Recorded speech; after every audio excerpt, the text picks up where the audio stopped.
Good morning, everyone. My name is Siergiej. This first presentation is about F5 steganography.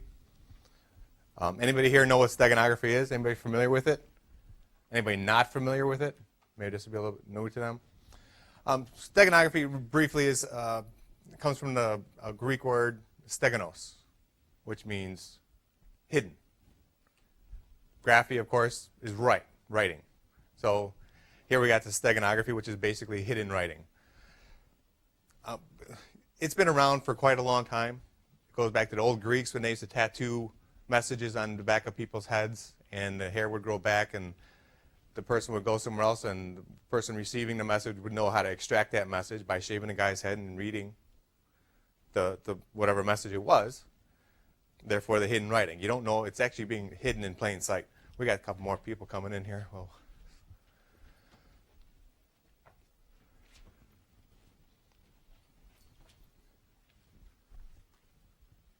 morning. So steganography's been around for a long time, and as you can guess, it changes with technology. You know, it goes back to writing it on people's heads, to writing it on wax-covered boards. Now we're actually dealing with network, Mp3 and Mp4 steganography, now where we're hiding messages inside those mediums. So what our presentation is about is the F5 algorithm, and the use of JPEGs with steganography. Anybody guess why we would use JPEGs? Because you see it everywhere on the internet. That's what's being used, and the JPEGs are small. It's not like cryptography where you get a message and, oh, I can't read it, it must be secret. You send a message with JPEG, it just looks like a picture. Nobody knows there's a hidden message in there. So if you don't know how to extract it, you'll never know it's there. Hidden in plain sight. That's the point. So when people first came up with this, one of the first algorithms were JSTEG here, and then came F3, F4, and F5. Now F5 is what ours is basically going to be about today, and this is our first semester with this F5. These are normally 2-semester projects. So some other presentations you'll see will be a little bit further than ours. But we'll start into this F5 right now. Before we can get into explaining about it, let's get into a problem statement. So previously what they used to do is least significant bit substitution to hide these messages in the pictures. That became easily detectable. So with the emergence of the F5 and its immunity to previously successful attacks, new detection methods must be implemented. So that's going to be a second part of our project, is try to implement a tool to effectively detect steganography modified images. That will be in the fall. So before we can get into what F5 does and how it works, we need to kind of understand what constructing a JPEG does. How is a JPEG made? Basically starts from a bitmap. So here's a nice bitmap, 2305 KBs, flowers. Looks, excuse me, looks pretty harmless. So what JPEG compressor does, it starts breaking down this image into 8x8 pixels. So we're going to see it gets a little smaller. And at the end of this, we have 8x8 matrix of pixel values, which basically represent,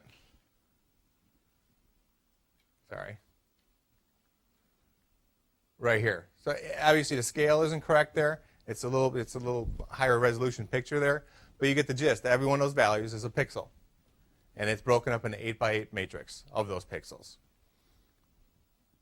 So after that, if we get those values, it does something like this. It subtracts 128 from each one of those values, which centers all the values around 0.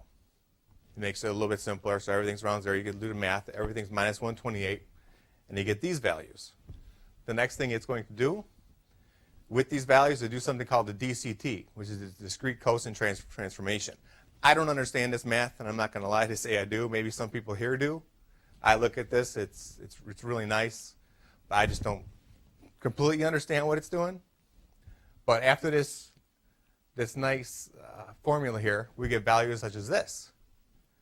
So now these are actually still all the same pixels. That's what they're represented as. This is after applying the DCT. After that, we do something called a quantization matrix, which has to do with how much the file is going to be compressed. So all these values on the left here basically get divided by the quantization matrix. So 415 divided by 16 and so forth. We get values like this now in our matrix. Now we can see we got a lot of zeros, some ones, some twos, and it kind of gets up on the top left there. The negative 26 there that you see is what's called the DC, and all the other ones are called ACs, the AC coefficients and the DC coefficients. So here, when you see, obviously, you see a lot of zeros here. What happens when you come up with zeros in a calculation? You start losing information. So here's what's called lossy. There's lossless and there's lossy, and this part is the lossy part. So right after this quantization is done, it will do a run length encoding and a Huffman, which further does the compression. So one thing to keep in mind, later on in this presentation, we're going to be talking a lot about coefficients. And there's going to be a lot of zero coefficients and so forth. These are the numbers that the coefficients are representing. So when you see coefficients, they are actually the coefficients in these matrices, these 8x8 matrices. And at the end here, we get a compressed JPEG images. So our initial image was 2305. It went down to 199, which is greater than 90% smaller, which is great. That's why it's used on the internet now. It's just such a small medium. It's used all over the place, and it doesn't raise any flags when it's sent to somebody. So I'm going to start introducing different algorithms, starting from JSTAG algorithm. It's resistant to visual attacks, 12.8% of coverage capacity. It replaces the LSB frequency coefficient by embedding messages. It's vulnerable to chi-squared attacks. Here's a comparison between an unmodified DCT metrics and versus a JSTAG. So if you can see, the difference is it does not replace any zeros or ones, but everything else it replaces. You can see the differences here.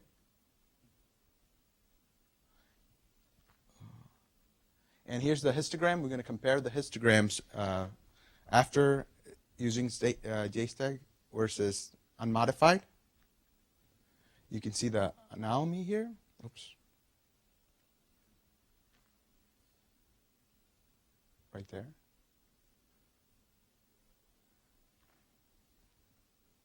So another algorithm is F3 algorithm. It does not overwrite the bits. Basically, the significant difference is the shrinkage, and it's also vulnerable to the chi-squared attack. We're going to compare the histograms here.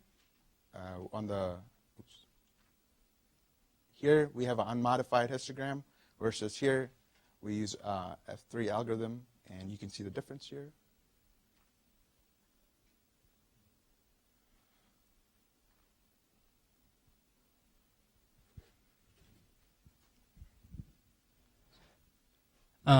From Deepu's introduction, we can understand that there's some weakness in F3 algorithm.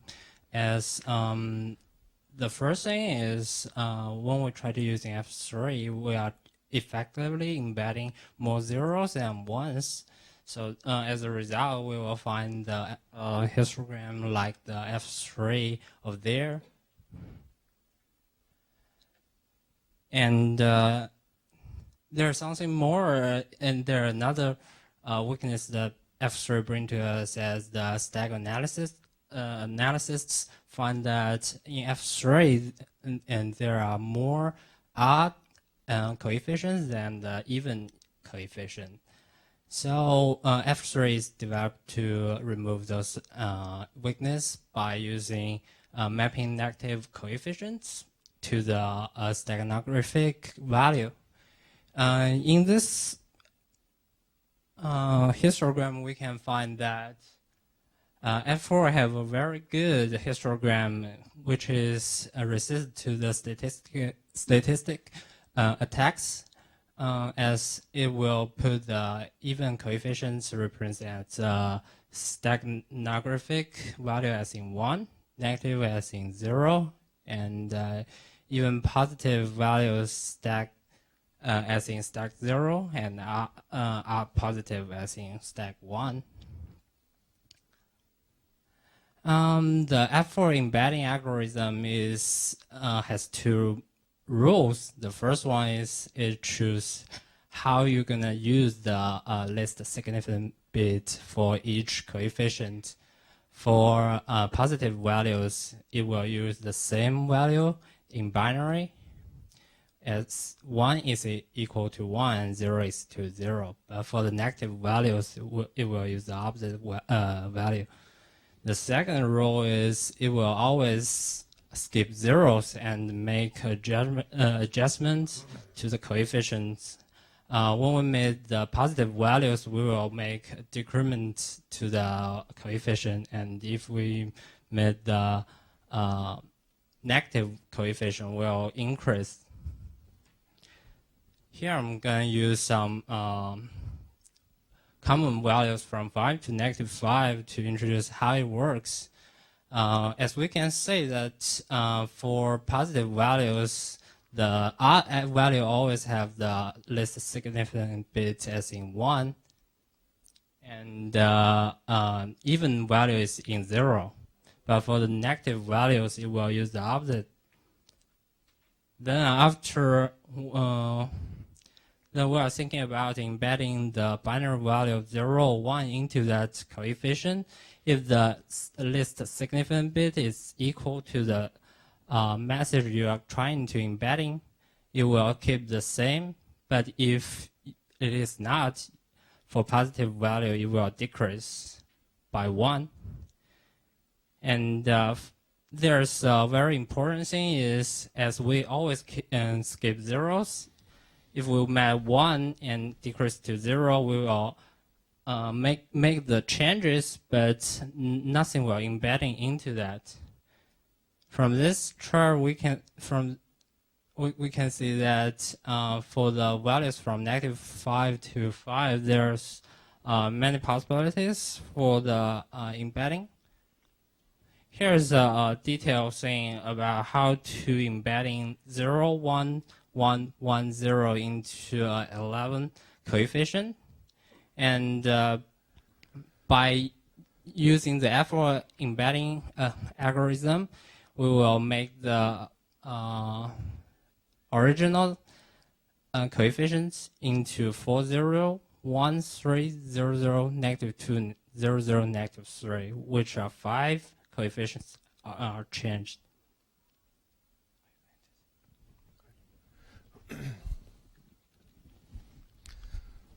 So that's F4.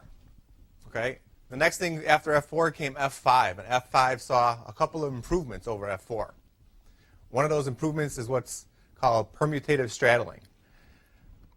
The older algorithms, when it was embedding a message into a carrier file, it would start from the top left, and just kind of embed until it was done. And that's how it was done. JSTEG did that, F3, F4. F5 comes out with the permutative straddling, and what it does, it calculates before the size of the carrier message and the size of the secret message that you want to embed. And what it does, it embeds throughout the whole file. You see all these X's here. It uses the entire medium to embed the secret message, whatever you're trying to hide.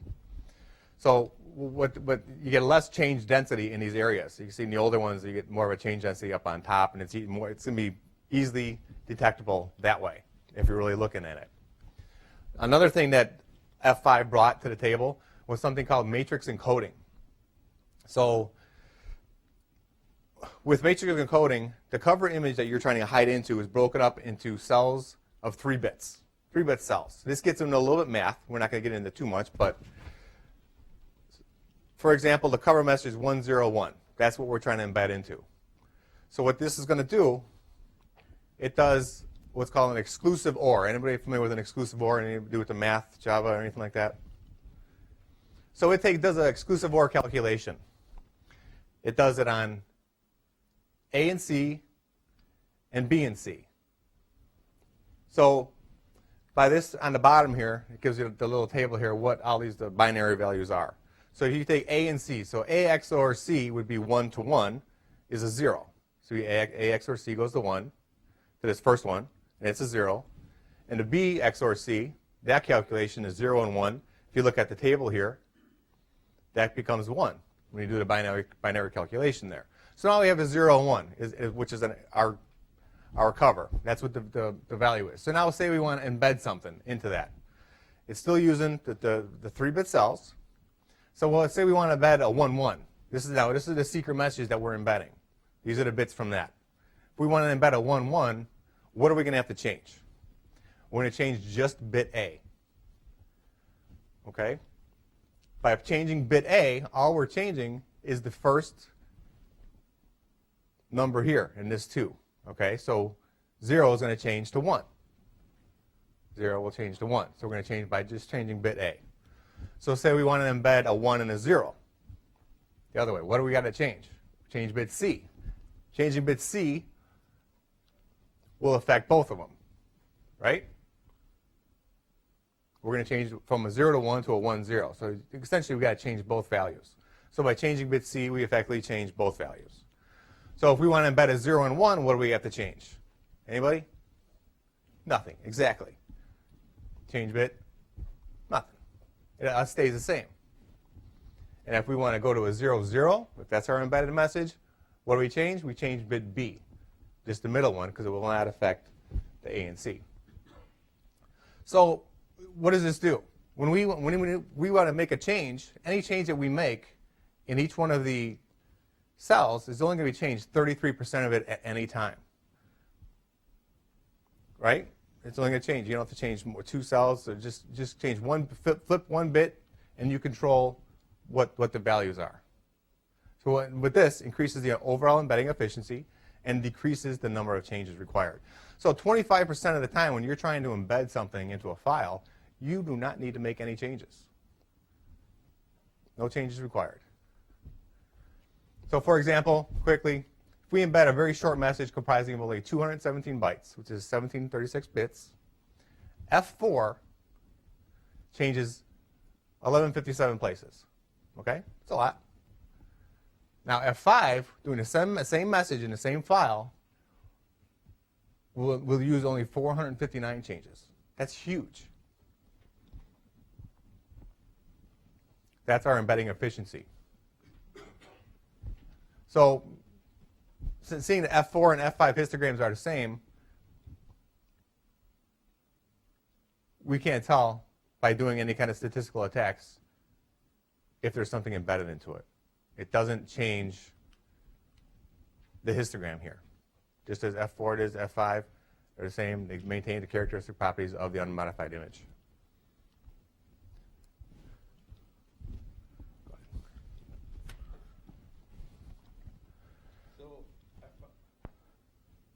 F5 implementation starts with a JPEG compression, initiating a cryptographical strong random number generator with the key. Pre-mutation using a random generated number and coefficient, determine the capacity of the cover message and the length of the to the to be embedded, to calculate the code word length, begin embedding process, JPEG compression, Huffman code. Here's a real-world example that John's going to explain. So F5, this is going to show you what F5 is capable of. So we start with a wedding picture. This looks very familiar to me. You might recognize the guy in the middle there. But this is 3400 KB, okay? So we're going to start with this. And what we're going to do, for our honeymoon, I'm going to take my wife to D.C. and I'm going to send a picture. She's not going to know. I don't want her to know where we're going. So what I want to do, I want to embed the White House picture into our wedding picture. So we do the F5. Now we have what's called a Stego file, which is 1640 KB. Remember, it's going to do compression too. The first picture we started out with, JPEG, you can control how much a file is compressed when you use the compressor. So it used a lot more compression after embedding the file. So it went to actually 1640, even though it's still a JPEG. So what we want to do, we want to see if we can tell any differences between the Stego file and the original image. So let's put them next to each other. Can anybody see any differences? Probably not. Not at this level. So well, let's do this. Let's zoom in a little bit. It was hot that day. Really hot. I had sweat on my forehead. You can see the glistening here. It was terrible. My wife still says I was crying. I'm like, I'm not crying. I was hot and it was sweaty. So do you see any differences here? Probably not, right? Looks like the exact same image. Let's zoom in a little bit more. Now we start seeing some pixels here. We could look at the pixels here. We can see the sweat on my face. Okay, do you see any differences in the pixels yet? Maybe not. Maybe if you got a little closer. Now let's take a look. Now can you see a little bit of differences in these pixels? A little bit more, right? Here, this is just an example of this one here and with the values and the bottom here, and it shows you what they represent. Could you tell, even looking at it now, knowing that that cell is different, if you look at them right now, just kind of where they are, they look the same. But you can see when you really look at the values of what they are, 255, 193, 184, 255, 202, 191, they're different. There's the embedding stuff. There's the secret stuff that's going on. You just can't tell. So that is resistant to visual attacks. Without the original image, you're never going to know that image has something else embedded into it. And this was true for JSTAG, F3, F4, and F5. But JSTAG and F3, of course, statistical attacks were able to detect that something was in there. F4 and F5 is not. So that's the part of our next project is, can we do a tool, can we create a tool that's able to detect the F5 embedded images? So this chart here compares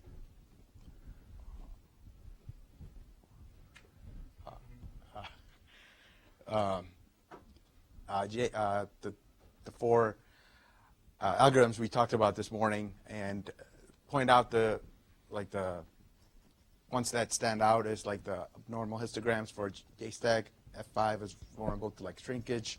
F4 basically it's resistant to visual attacks. It doesn't change the bits, decrements of positive and increments. But basically F5, our main core of our project, it's basically a improvement to F4, but it has add features like premeditate straddling and metric encoding. So like John was mentioning, like F5 is our job is to, for next semester, is to come up with a tool to detect F5 algorithms being used, and obviously it's going to be a hard task. Obviously, the summarizes the F5. Basically, it's resistant to visual and statistical attacks. High capacity exceeds 13%, decreases number of cryptographical changes required. Obviously, resistant to chi-squared attacks. So, like I mentioned before, the next steps is to come up with a tool to detect F5 algorithm using Jessica Freeman's research paper. These are the references we used for this semester. Any questions? One thing that's dumbfounding me every semester is I look at this, the degree of mathematics that's involved in doing this just impresses me. But yet your comment earlier, do you guys had much of a math background before you came into this course? Surprisingly, we still don't have a math background. Well, I don't. Some people here do. I don't. I look at squiggly lines up there and I phase out, but it's interesting what it does. The fact that every semester, like the group of students who are able to get on top of all these transformations without being a mathematician type individual. and feel comfortable in this space. So to me, that's encouraging, the fact that you can do that. Yeah, it's amazing what goes into. I mean, just making a JPEG, even how it compresses it. It's amazing the math that goes into it. It's most beyond people doesn't recognize the back end stuff. Most people see the visual stuff and go from there, but in the back end there's a lot of mathematics and algorithms and stuff like that. But it's one that you can, I guess my point is, if I were coming into a program like this, I would wonder, can I get up to speed fast enough in this area to do what you're doing? And I'm getting to the conclusion that the answer is yes. If you have the math background, it would be nice, but if you didn't, this doesn't mean you can't compete in this space. There are ways you can circumvent the ultimate detail.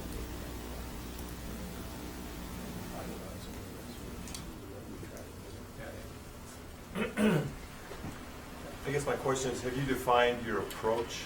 You mentioned next semester you're going to work on creating a tool to identify the F5. Have you defined an approach on how you're going to go after that? Yeah, there is a book, Friedrich's book. She proposed a way to break the F5 algorithm. So right now, Bill bought the book and we have it. So we are going to go through, first understand what she proposed to do. There are a lot of mathematics in that book. So go through that obviously. And start writing the codes and try them. Arthur, Jessica, she mentioned she breaks the algorithm, but she doesn't go in deep and explain how she did it. But that's something that we have to research and look at her like steps she took and maybe make sense of it and go from there. She gave us a starting point, and one thing to keep in mind when we're dealing with these algorithms, an algorithm is considered broken when the results are better than guessing. So there's going to be no 100%. This one's got something in there. This one's got something in there. There's going to be nothing like that. It's going to be like, if we could figure out some way to say, better than guessing, if I give you 10 files and I run a tool against 10 files, if you guess which ones has it and my tool is better at you, consistently, algorithm's broken. So she gave us a starting point. We're going to go from there, and hopefully it comes to fruition somewhere. Something magical is going to happen with the math somewhere.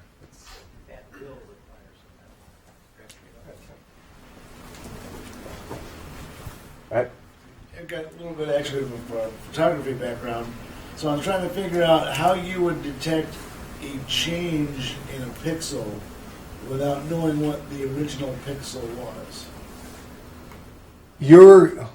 What some of the math does, it does these statistical things. In an image, from one pixel to the next, they're usually similar. And if they're more dissimilar in certain areas, it might do some sort of statistical analysis there. It's like, hey, these aren't kind of flowing. It's not an expected gradient. Right. It might. I mean, there's other stuff in there that maybe you've dealt with this about edge detection, stuff like that. You can tell the difference between from when one pixel changes all of a sudden to the next, similar to that stuff. There's other statistical stuff that I'm not going to say I completely understand myself, but it's the normalcy of what a normal image does, or it should look like, to what an altered one looks like. So we got our stuff cut out for us this fall. So. Okay, to add to your question, like you said, there are statistical tools that you can use to detect if there is some difference, especially when you see that there is some anomalies, statistically speaking.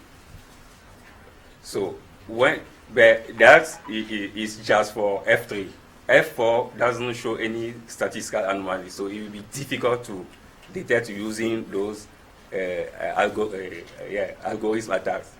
But with F5, it will be very difficult because if you use another algorithm that is not statistical, but an algorithm that is designed to check the density of changes, with F4 you can detect that very easily because that is the weakness of F4.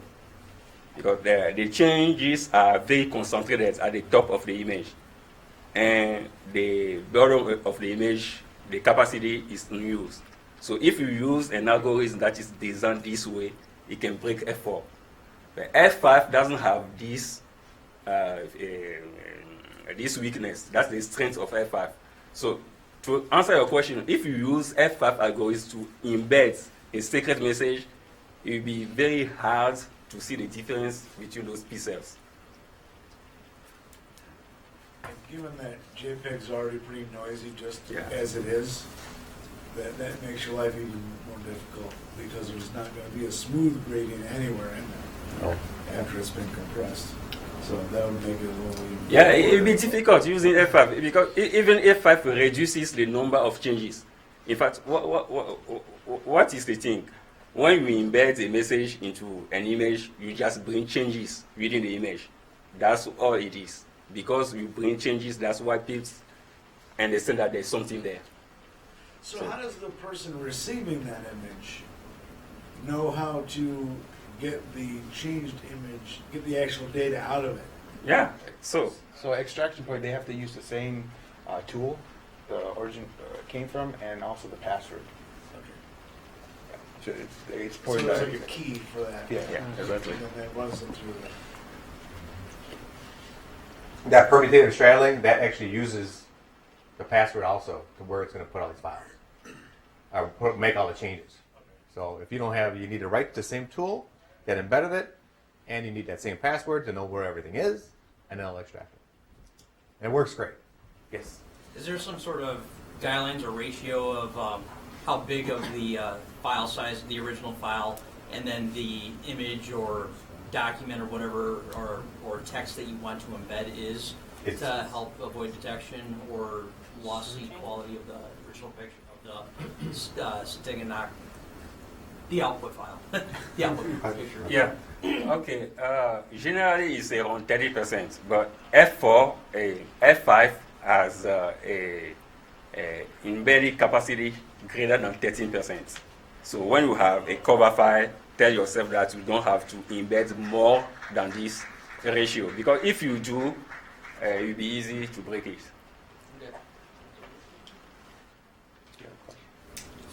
Yeah, my question is kind of similar. So I have no background in this, sorry. But is there a particular type of original image that's better for embedding data into? Because it seems like you're doing the statistical analysis to detect it. So it seems like one type The of more colors, the more changes in a file, the better. Grayscale is actually great. Grayscale images. But obviously, if you're going to use a 16 palette image, you're going to probably just easily detect the changes. You know, it's to go on one extreme end, you're going to send a picture of one color.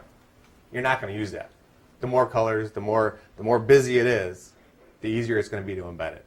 It's just visually, I'm talking. You're not going to be able to really tell. But grayscale is one of the ways it's supposed to help also, because they're colored, the intensities, your eyes just can't pick it up and you can't tell the change.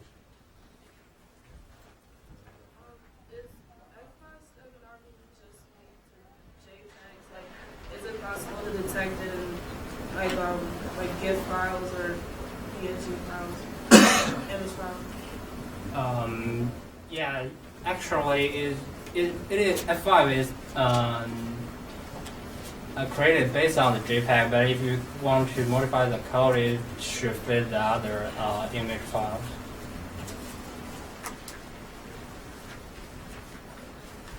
So it could be a whole bunch of stuff hidden in Instagram. Yes, exactly. And And they're just, everyone sees it just as pictures, and well, it's Instagram, Yeah. there's supposed to be pictures there. right. So you never know to even look at it. And that's the whole point, because it's so commonly used. Me sending a picture, it's it's just a picture of something. Right. So in the real world, like drug dealers, terrorists, and everybody using this technology, and we don't have anything to detect So, that. yeah. What I can say is that if this technology that is involved in everything we are doing today, so you can send your message secure. Nobody will know what to send to your friends or your loved one. like you have Yahoo, Google that we use to send an email. You can send an email to someone and nobody will never read it, even the government.